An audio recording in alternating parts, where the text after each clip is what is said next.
tông nhẹ ui ý kem tinh ao rồi ôn chút chút mấy vậy đẹp bọt ơi đẹp bọt ơi hello đẹp bọt liền đá tít đấy đẹp bọt ơi sống chú kẻ đẹp bọt ơi đẹp bọt ao con ý kem môi mới con đẹp bọt ơi đẹp bọt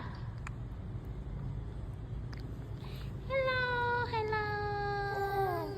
chăm chanh giấy á con hello đẹp bọt ơi đẹp bọt ơi